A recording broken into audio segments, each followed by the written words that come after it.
Ayan, so ngayong araw po is 3rd month sa rin na po ng bagong kidney ng aking asawa. Ayan, so dito po ulit kami sa NKTI para naman po sa monthly check-up po niya. So ganito po lagi yung ginagawa namin, kumukuha po kami ng number para pumila dito sa laboratory. Tapos, yan po, same din po yung mga kinukuha sa kanya, yung takro po niya. Tapos yung nagpa-FBS na din po siya, urinalysis, at saka nagpa-CBC siya. So after po kami sa laboratory, yan, dumiretso na po kami sa OPD. And yan, nagpapunta na po kami sa OPD kasi po 7 to 9 AM po yung registration para po sa nephro po niya, para sa check-up niya. So, 3 po kasi yung ipapacheck po namin ngayon. So, bali yung nephro, yung vascular para dun sa kamay niya, at saka yung cardio po para sa puso naman niya. Yan. So, 9 to 12 naman po yung schedule ng registration ng vascular at saka cardio. So, andito na po kami sa OPD. Yan. At magsisimula na po kaming pumila. Yan. So, yung asawa ko, dumiretso siya dun para kumuha ng triage form. Yan, para kasi kailangan po yun, i-fill up po yun. Tapos, aantayin na lang po namin na itatawag po yung pangalan. So, andito na po siya and pipila na lang po ulit kami.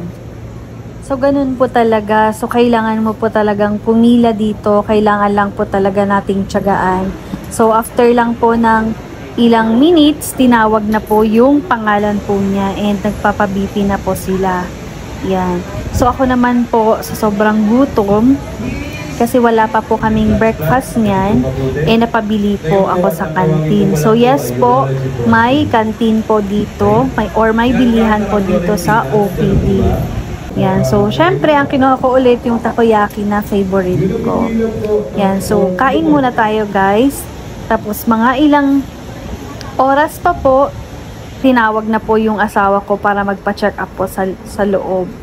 Yan. So, after po naming magpa-check up sa nephro po niya, pumunta naman po kami sa taas para po magpa-dry seal. So, kumukuha po kasi kami ng medical abstract nito ng mga copies para naman po meron po kaming submit na requirements para humingi po ng medical assistance kasi mahal po talaga yung gamutan din after ng kidney transplant and wala naman po kaming ganun kalaking pera para masustain. So kailangan po talagang pumila para po makahingi po ng medical assistance. So yan po, after ng ilang hours ulit, nakuha na po namin yung medical abstract po na inaantay namin.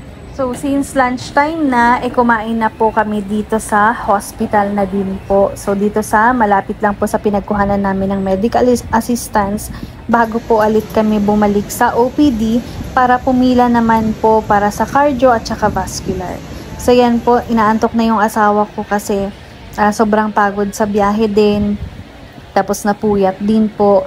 Then, after po ng ilang oras, mga 2 hours po siguro, 2 to 3 hours, tapos na po kami. Finally, na-check up na din po siya sa cardio at saka sa vascular. So, sa cardio po, binawasan lang naman po yung gamot niya. Or I mean, pinalitan po yung gamot niya. Tapos may pinahinto po na gamot.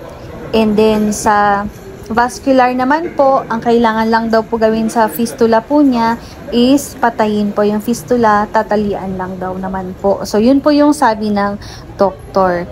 So, finally po, pauwi na po kami kasi tapos na po yung check-up namin. So, na-check po yung nephro, cardio, at saka yung vascular niya ngayong araw. So, sa nephro naman po, wala naman pong problema. Tumaas lang po slightly yung takro po niya, pero binawasan lang naman po ulit yung gamot po niya, yung milligram. So, andito na po ulit kami after po ng ilang biyahe. Dito po kami laging kumakain kapag pauwi na po kami ng Nueva Vizcaya. So, itong place po na ito is sa Nueva Ecija naman na po ito, sa San Jose po. So, dito kami kumakain kasi masarap po yung goto nila at saka mukha naman pong malinis po yung pagkain. So maraming salamat po sa inyo sa panonood po. Yan lang po muna for today and thank you so much. Bye-bye!